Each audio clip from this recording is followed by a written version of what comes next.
السلام علیکم ویورز، آفتاب Iqbal once again, اور ہمارا پروگرام آپ جانتے ہیں گیسٹ ان ٹاؤن. ہماری خوش قسمتی ہے، اور ویسے تو یہ کہنا اب کلیشے بن چکا ہے، کوئی بھی اہم آدمی آئے تو ہم کہہ دیتے ہیں ہماری خوش قسمتی ہے، لیکن trust me lord Nazir Ahmed ایک ایسا کیریکٹر ہیں کہ میں ان سے ملے بغیر ان کے بہت زیادہ چاہنے والوں میں سے ایک رہا ہوں. ایسے کیریکٹرز اب بھی موجود ہیں میں جن کے بارے میں کہہ سکتا ہوں کہ میں بغیر ملے کسی سے اتنی محبت کرتا ہوں، کسی کو اتنی رسپیکٹ دیتا ہوں، کیونکہ لارڈ نذیر کا جب بھی تذکرہ ہوا ہے پاکستان کے حوالے سے ہوا ہے، اور لارڈ نذیر کا تعلق اس بریڈ آف پاکستانی برٹشرز میں سے ہے جن کے دلوں میں آج بھی پاکستان دھڑکتا ہے. لارڈ نذیر آج ہمارے ساتھ موجود ہیں. لارڈ صاحب بہت شکریہ تشریف آوری کا. آپ بتائیے کہ آپ نے اپنے سفر کا آغاز کہاں سے کیا؟ لوگ جاننا چاہتے ہیں کہ یہ ایک پراسرار کیریکٹر لارڈ نذیر جس کی ہر کوئی تعریف کرتا ہے، جو برطانویوں کو چپ کرا دیتا ہے جب اپنی تقریر پہ، جب جوبن پہ ہوتا ہے ہاؤس آف لارڈز میں. تو اس سفر کا آغاز کہاں سے ہوا اور یہ ساری کہانی انتہائی مختصر پیرائے میں بتائیے. اس کا جواب دینے سے پہلے آفتاب بھائی میں پہلے تو یہ کہوں کہ I am honoured and I am delighted کہ میں آپ سے مل رہا ہوں. اور جب بھی میں اپنی وائف کے ساتھ، بچے تو جوان ہو چکے ہیں اور گھر پہ صرف ہم دونوں بڈھا بڈھی ہوتے ہیں، اور جب آپ کا پروگرام ہوتا ہے بڑے غور سے ہم اس کو دیکھتے ہیں، کیونکہ جو نالج سیکھتے ہیں اور اردو کی پروناؤنسیشنز اور جو پرانے ورڈنگ، تو آئی وانٹ ٹو سے تھینک یو ٹو یو. میں بیسکلی پیدا آزاد کشمیر میں ہوا تھا، لوکل اسکول میں وہاں پہ پڑھا، میرپور کلیال شہر، میرپور شہر کے اندر سیکٹر B5 ہے. میرپور اس وقت جب میں پیدا ہوا اس وقت میرپور پرانا میرپور تھا جہاں پہ ڈیم آ گیا ہے، لیکن یہ ایک گاؤں تھا. جب ہی میں ابھی اسکول میں تھا 4th کلاس 5th کلاس میں، اس وقت میرپور جو ہے ڈیم بن چکا تھا اور پانی آنا شروع ہو گیا اور نیا میرپور بننا شروع ہوا. تو ہمارے گاؤں کے آگے پیچھے یہ نیا شہر بن چکا تھا. اور اس کے بعد 1969 میں برطانیہ گیا، لیکن میں ایون اسکول میں بھی کلاس مانیٹر تھا. میں مسجد میں بھی جاتا تھا، قرآن بھی تجوید کے ساتھ پڑھتا تھا. اور جمعے والے دن ہماری یہ ایک عادت تھی کہ پورے سیکٹر B5 میں B3 میں جتنی مساجد ہوتی تھی وہاں پہ جا کے تلاوت کرتے ان کے لاؤڈ سپیکر سے، پھر دوسری مسجد میں جا کے تلاوت کرتے، پھر تیسری میں جا کے تلاوت کرتے. اس کے بعد پھر لنڈن. کس عمر میں لنڈن گئے؟ میں 11 سال کا تھا جب میں گیا. میرے والد صاحب وہاں پہ مزدوری کے لیے گئے ہوئے تھے. انفیکٹ ٹو بی آنیسٹ میں آپ کو بتاؤں، برطانیہ میں جتنے بھی پاکستانی ہیں، کشمیری پرٹیکولرلی، وہ سارے کے سارے مزدوری کے لیے گئے تھے. امریکہ میں جو جاتے ہیں وہ ڈاکٹرز ہیں، وہ اکاؤنٹنٹس ہیں، وہ پڑھے لکھے. ہمارے جو ہیں ورکنگ کلاس لوگ تھے، یہ وہاں پہ سمپل مزدوری کے لیے گئے، اور پھر اس کے بعد بچوں نے پڑھا، جو کچھ وہاں پہ اچیو کیا. تو 1969 میں جب وہاں پہ گیا تو فوری طور پہ الحمدللہ مجھے کوئی انگریزی نہیں آتی تھی، کیونکہ میں اردو اسکول میں گیا لوکل گورنمنٹ کے. تو وہاں پہ میں نے جلدی پک اپ کی، بلکہ میں انگریز جو لڑکے تھے ان کے ٹیبل پہ، ان کے ڈیسک پہ ان کے ساتھ بیٹھتا تھا اور ان کو چاکلیٹ بھی دے دیتا تھا کہ مجھے مارے نہ اور مجھے بھگا کے دوسری جگہ پہ نہ بھیجے. تو فوری طور پہ میں نے انگریزی سیکھ لی بیسک. تو پھر اسکول والوں نے مجھے کہا کہ جو لوگ نئی بچے آتے ہیں جن کو انگریزی نہیں آتی، ان کے گھروں میں جا کے آپ نے ٹرانسلیٹ بھی کرنا ہے، انٹرپریٹر بن جانا ہے. تو میں انٹرپریٹر بھی ساتھ بن گیا، اور جو اسکول بابی ویلفیئر آفیسر، اس کے ساتھ میں ان کے گھروں میں بھی جاتا تھا ان کو سمجھانے کے لیے کہ بچوں کو اسکول بھیجیں، نہیں بھیجیں گے جی، تو اگر نہیں بھیجیں گے تو یعنی آئی واز اسٹل اے کڈ. جب میں کالج گیا اے لیولز کے وقت، تو ٹامس رودرم کالج میں الیکٹ ہوا as president of the college. میں پاکستان سوسائٹی، وہ اسلامک سوسائٹی نہیں، کالج کا میں پریزیڈنٹ. تو جب میں یعنی 500 گورے اسٹوڈنٹس میں سے الیکٹ ہو گیا، تو مجھے لیبر پارٹی کے ینگ سوشلسٹ نے اپروچ کیا کہ we'd like you to join us. میں نے کہا why should I join you? تو انہوں نے کہا کہ we want you to become the chairman of Rotherham young socialist. تو میں نے کہا یہ سوچ سکتا ہوں کہ اگر رودرم کے، تو then I join the Labour Party. Young socialist کا چیئرمین مجھے الیکٹ کیا گیا اسٹریٹ فرسٹ ڈے. تو پھر اس کے بعد الحمدللہ وہ کام چلتا گیا اس حد تک کہ میں MP بننا چاہتا تھا. بریڈ فورڈ میں ہمارے اپنے لوگ تھے الیکشن کے لیے، یعنی ٹکٹ کے لیے لیبر پارٹی کے اندر. میں نے کوشش کی، لیکن بریڈ فورڈ کے جو لوگ ہیں انہوں نے وہاں پہ یہ برادریزم کا ڈیزیز، گندا ڈیزیز بریڈ فورڈ میں بہت ہے، اور وہ آج بھی ہے. اور وہ انہوں نے کہا کہ یہ میرپور کا فلاں برادری، کیونکہ میں اپنی برادری کو بلیو نہیں کرتا ہوں کسی کی برادری، تو یہ میرپور کے اس برادری کے بجائے ہم سکھ کو ووٹ دیں گے. اچھا. یہ میٹنگ ہوئی اور پھر انہوں نے پاکستانیوں نے، کشمیریوں نے مجھے ووٹ نہ دی، اور میں تقریریں کرتا تھا، تلاوت کرتا تھا. آفتاب صاحب وہ مجھے کہنے لگے کہ تلاوت تم اتنی اچھی کرتے ہو، تمہیں کہیں امام ہونا چاہیے کسی مسجد کا کے بجائے. اور انہوں نے ماشا سنگھ کو بنایا. میں بڑا اپسیٹ ہوا، اتنا اپسیٹ ہوا کہ میں گھر والوں نے، میری والدہ محترمہ اللہ جنت نصیب کرے، انہوں نے کہا کہ یہ چھوڑ دو، یہ سیاست چھوڑ دو، یہ گندی ہے. وہ مسلمانوں نے سکھ کو ووٹ دیا، تمہیں نہیں دیا. تو میں نے کہا ایک موقع دیں، میں خانہ کعبے میں جاؤں گا، عمرہ کروں گا، اللہ سے پوچھوں گا، اگر اللہ نہیں مجھے کچھ دینا چاہتے میں بالکل بزنس کرتا ہوں، بزنس کرتا رہوں گا، لیکن ایک چانس مجھے دیں کہ میں وہاں ان کے گھر جا کے، اللہ کے گھر جا کے کروں، درخواست کروں. اور میں آپ کو بتاؤں، میں نے جمعے والا دن تھا، عصر اور مغرب کے درمیان طواف کیا. طواف کر کے خانہ کعبے کے دروازے کے پاس آرام سے چلا گیا. پھر میں نے ربنا ظلمنا انفسنا وان لم تغفر لنا وترحمنا لنا، وہ، اور میں رو رہا تھا. میں نے کہا یا رب، میں ایک چھوٹا سا اسپیک آف ڈسٹ جو ہے اس سے بھی چھوٹا ہوں، تو کائنات کا مالک ہے. اس گیلیکسیز کے اندر بلینز آف سٹارز، اور پھر بلینز آف گیلیکسیز اور کلسٹرز، اور پھر یونیورس کے اندر کتنے، یہ میں تو فیچر بھی نہیں کرتا ہوں، میں صرف پارلیمنٹ میں جانا چاہتا ہوں، تیری تو بادشاہی میں کوئی کمی نہیں آ سکتی. میں کہہ کے آ گیا، میری پڑھاس نکل گئی. جب میں واپس آیا تو مجھے ایسے مانگنے کا طریقہ خوب آتا ہے سر. میں اللہ سے پولیٹیشین، اللہ سے، اور اللہ نے قبول کیا. یہ نہیں، میں بہت بار اس طرح جب روتا ہوں، اللہ سے مانگتا ہوں، جس طرح بچے سجدے میں جا کے رو رو کے تہجد میں. آج کل بھی کوئی تھوڑے سے چیلنجز ہو جاتے ہیں نا کبھی، تو سجدے میں جا کے تہجد میں جب مانگتا ہوں تو اللہ دیتا ہے. تو میں واپس آیا تو مجھے موقع ملا کہ یورپین ممبر آف پارلیمنٹ ہمارے نے ڈکلیئر کیا کہ ہی واز ناٹ ویل، تو ہی واز اسٹیپنگ ڈاؤن. بلکہ وہاں پہ میری کولیگز جو تھی انگریز، ان کا ایک مذاق بن گیا. وہ کہتے ہیں کہ نذیر، اس کو کبھی بھی عمرے کے لیے نہ بھیجو، جب بھی یہ جاتا ہے کسی کو ہارٹ اٹیک ہوتا ہے، ویکنسی نکل آتی ہے، یا کسی کی صحت خراب ہو جاتی ہے.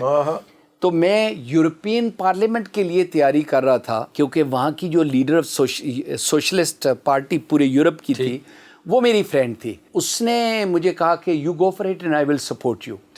تو میں نے اپنا پریپیئر کر لیا، سی وی اور سارا کچھ. ٹونی بلیئر یہ چاہتے تھے کہ وہاں پہ ایک عورت کو لائیں، اس میں جینڈر بیلنس کے لیے. تو انہوں نے مجھ سے پوچھا کہ اگر ہم آپ کو ہاؤس آف لارڈز میں بھیج دیں، would you support our candidate، جس عورت کو ہم رکھنا چاہتے ہیں. میں نے کہا مجھے موقع دیں، میں اس گھر جا کے سوچوں گا. اور گھر نہیں گیا، کیونکہ اس دن ایکچولی اتفاق سے میری وائف بھی بلیک پول میرے ساتھ تھی. میں کانفرنس اٹینڈ کر رہا تھا، تو میں نے کہا کہ وہ گھر پہ بیٹھی رہیں گی تو چلو بیچ پہ جائیں گے دونوں. تو میں ہوٹل بھاگا ہوا گیا، وہاں پہ وضو کیا، اور جو باتھ ٹاول ہے وہ نیچے رکھ کے اللہ کا شکر 2 نفل پڑھے. میں نے کہا یا اللہ، تو نے میرے وہ طواف بھی قبول کیا، میری دعائیں بھی قبول کی. اور پھر فون آیا ڈاؤننگ اسٹریٹ سے، تو میں نے کہا کہ بڑی مشکل ڈیسیجن تھی، چلو میں ہاؤس آف لارڈز کا ممبر بن ہی جاتا ہوں with a grain of salt. یہ شارٹ سی کہانی تھی. اچھا، یہ واقعی دیکھیں نا، یہ وہ واقعہ ہے جو بہت سے لوگ جاننا چاہتے تھے، لیکن کبھی کسی کو توفیق ہی نہیں ہوئی. آپ نے اتنی دفعہ انٹرویوز بھی دیے، یہ سوال کیوں نہیں پوچھتے لوگ کہ جی یہ سفر جو ہے، اس کا آغاز، میں سمجھتا ہوں جو آپ کا بایوگرافر ہوگا وہ ظاہر آغاز تو میرپور سے ہی کرے گا، لیکن اس واقعے کو بڑی شد و مت سے وہ یہیں کہیں آپ کے اسٹوڈیو میں موجود ہیں. انہوں نے 3 کتابیں لکھی ہیں میری. وہ میرپور سے ہاؤس آف لارڈز تک پہلی میری سال کی تقریریں ٹرانسلیٹ کر کے، پھر میری ساری ہاؤس آف لارڈز کی، اور جو فیمس جو ورلڈ جوئش کانگریس میں تقریر کی، جو میں نے عراق میں جا کے تقریریں کی ان کی پارلیمنٹ کے اندر، وہ ساری کی ساری انہوں نے کمپائل کر کے 3 کتابیں جو ہیں وہ اردو میں بنائی ہوئی. واجب دیکھا. لیکن آپ دیکھیے کہ کتاب کی اہمیت اپنی جگہ، لیکن جو چیز وائرل ہوتی ہے نا وہ یہ ہے. آج کا محاورہ وہ یہ ہے، آج کا جو معروف ہے وہ یہ میڈیم ہے. اس کا یہ مطلب نہیں کہ کتاب کی اہمیت آج بھی ہم ان کتابوں پر بیس کرتے ہیں اپنے. اب ذرا just a word about you کے اور پاکستان کے جو تعلقات ہیں ان کے بارے میں ذرا تھوڑا سا میں صرف یہ کہوں گا، دیکھیں میں اس یونیک پوزیشن، اور یہ میری جنریشن اس کے بعد نہیں ہوگی، وہ یونیک پوزیشن یہ ہے کہ میرا جو چوزن ملک ہے وہ برطانیہ ہے، اور مجھے جو چوزن ملک کے اندر عزت اللہ نے دی ہے وہ میرے برتھ والے ملک میں نہیں ملی. اور سو لہٰذا چاہے جائے وہ اکنامک ہو، پولیٹیکل ہو، سوشل ہو، ایجوکیشن ہو، وہ ساری کی ساری برطانیہ. لیکن آپ یقین کریں کہ پاکستان کو میں اپنے ایمان کا حصہ سمجھتا ہوں. آپ کے دل اور وہ میں پاکستان کی ہر جگہ پہ میں، بلکہ مجھے سم ٹائمز ایک دفعہ یہ ہوا کہ کیونکہ میں پہلا مسلمان ہاؤس آف لارڈز کا ممبر تھا، ٹونی بلیئر کے ساتھ بھی تعلق تھے، تو ایک دفعہ ایک بڑے سینئر آدمی نے ڈاؤننگ اسٹریٹ کے چیف آف سٹاف سے پوچھا کہ یہ نذیر کو آپ نے وزیر کیوں نہیں بنایا؟ تو اس نے کہا کہ ٹونی بلیئر نے 2 بار مجھے کہا کہ اس کو وزیر بنانے کے لیے ہمیں ساری رپورٹس منگوا لیں، جو ادارے بھی اور دوسری طرف سے بھی اس کو بنا دیتے ہیں جونیئر وزیر. پہلے جونیئر ہوتا ہے بعد میں سینئر ہوتا ہے. تو اس نے کہا کہ ہمیں پتہ چلا ہے کہ he's too close to Pakistanis. We would prefer him not to be too close. دیکھیں نا ہمارے جو ایک کیبنٹ منسٹر ہیں جاوید صاحب، تو وہ ہی از بیسکلی فرام لاہور، بڑا ٹیلنٹڈ ہے، لیکن وہ پورا برٹش گورا ہے. ٹھیک ہے نا، یہ دیکھیں یہ ان کا پلس پوائنٹ یہ تھا. جی ہاں. اچھا لیکن لارڈ صاحب وہ جو ریڈنگ والے صاحب ہیں جو انڈین اوریجن کے ہیں، وہ تو مطلب وہ جونیئر منسٹر بھی لگایا گیا، اور جب بھی بات کرتے ہیں وہ آغاز انڈیا سے کرتے ہیں. وہ اس لیے کیونکہ ان کی جو پورٹ فولیو ہے وہ ایکچولی ساؤتھ ایشیا ہے، فارن آفس سے، اور کیونکہ فارن آفس ساؤتھ ایشیا ان کا لنک بھی اس کے ساتھ مطلب ہونا نہیں چاہیے. ہم اس کو کرٹیسائز کرتے ہیں. اعتراض جو ہے پھر وہ یا تو ہوتا ہے جینوئن اعتراض ہے کہ بھی ہم تو بالکل امپارشل، پہلے برٹش پھر کوئی اور، تو ایسا ہے نہیں. لیکن اس طرح تو بیرنیس سعیدہ وارسی سینئر فارن منسٹر تھی، وہ شلوار قمیض پہن کے وہ جاتی تھی. اس طرح تو ہمارے اور بھی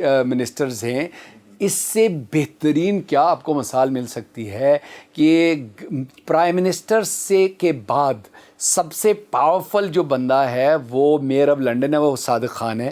تو صادق خان کراچی سے ہے. اچھا آج کل جو پاکستان میں پولیٹیکل کوگمائر کی جو پوزیشن ہے، ہم کنکلوڈ کرتے ہوئے اس پر اپنی ذرا مجھے بیش قیمت رائے دیجیے. مجھے کسی نے بتایا تھا کہ ایک دفعہ یہ ذوالفقار علی بھٹو صاحب کا جب کیس چل رہا تھا، بہت سارے دوست تھے بحث کر رہے تھے، فیض صاحب بھی وہاں پہ تشریف رکھتے تھے، اور سارے لوگ بحث کرتے رہے. پھر کسی نے مڑ کے ان کی طرف دیکھا اور کہا کہ فیض صاحب آپ نے کچھ نہیں کہا، آپ کے خیال میں کیا ہوگا؟ انہوں نے کہا کچھ نہیں ہوگا، یہ جس طرح چلتا ہے ایسے ہی چلتا رہے گا. میں بہت یعنی پچھلے تقریباً 35-40 سال سے تو ایکٹیو پالیٹکس میں ہوں. پاکستان کی پالیٹکس میں 18-20 سال سے، جب سے میں ہاؤس آف لارڈز کا ممبر ہوں. اور میرے تعلق جو ہیں وہ محترمہ بے نظیر بھٹو شہید صاحبہ سے لے کر نواز شریف صاحب، عمران خان، مولانا فضل الرحمان، قاضی حسین احمد، مولانا نورانی صاحب، یعنی ٹاپ کے جتنے بھی لوگ ہیں ان کے ایکول. میں کسی پارٹی کا بندہ نہیں ہوں، سب سے ہیں. ٹھیک. پتہ ہے میں کیا سمجھتا ہوں آفتاب صاحب، جو یہ یہاں کی جو ایلیٹ ہے نا، یہ جج بھی، یہ جنرلز بھی، یہ پولیٹیشین بھی، یہ یا تو آپس میں ریلیٹڈ ہیں یا ان کے انٹرسٹ ہیں، لیکن یہ ایک دوسرے کا خیال رکھتے ہیں. قوم کا خیال، جو غریب لوگ ہیں اس کا کانسیکوینس ان کے دل میں ہے ہی نہیں. آپ اسٹیٹس کو کوئی دیکھتے ہیں؟ میں کچھ نہیں سمجھتا ہوں کہ کچھ ہوگا، unless کوئی سخت جھگڑا چل جائے 2 بڑے لوگوں کے درمیان، اور وہ اب لیسنز ایسے ہیں کہ وہ نہیں ہوگا ابھی. ویسے تو میاں نواز شریف صاحب کے اندر ایک جن ہے، اور وہ میں جن اس لیے کہہ رہا ہوں، جب ان کا آپریشن ہوتا ہے، پچھلی دفعہ جب ہوا تھا، اس ریسنٹ تو میں نہیں ملا، میں نے پھول بھیجے تھے، انہوں نے اتنے کنجوس ہیں، انہوں نے ایکنالج بھی نہیں کیا. سب لوگوں کو تو کارڈ بھیجے تھینک یو والے، مجھے تو میں کیا بتاؤں کتنے پیسے. میں تو اگر یہ بھی گنوں کہ ان کے اسلام آباد ایئرپورٹ کا پانی جس دن یہ تشریف لائے تھے اور ہمیں فوج نے گھیرا دیا ہوا تھا، سب کا پانی جو ہے وہ اس کے پیسے میں نے نہیں، دوسرے دن انہوں نے مجھے بل دیا کہ لارڈ صاحب آپ نے پانی مانگا تھا، یہ بل ہے، یہ پے کر کے جاؤ. تو لیکن وہ جو ہیں میاں صاحب وہ ایک دفعہ پہلے جب ان کا یہی آپریشن ہوا تھا تو میں ان کے پاس لنڈن گیا تو اچھا یہی آپریشن اکثر کا ہوتا ہے یہ سیکنڈ ٹائم اس کو خراب ہو گیا تھا.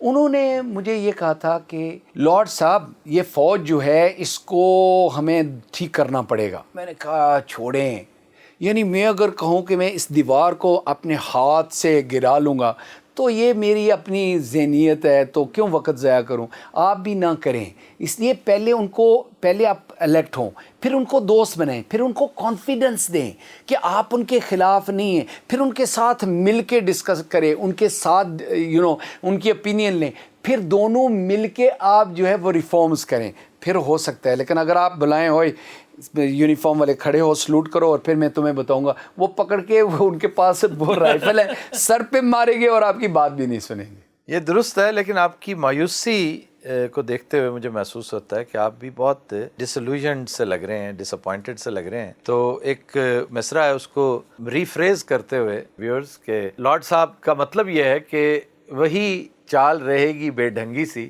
جو کل بھی تھی سو اب بھی ہے. لارڈ صاحب thank you very much sir for joining.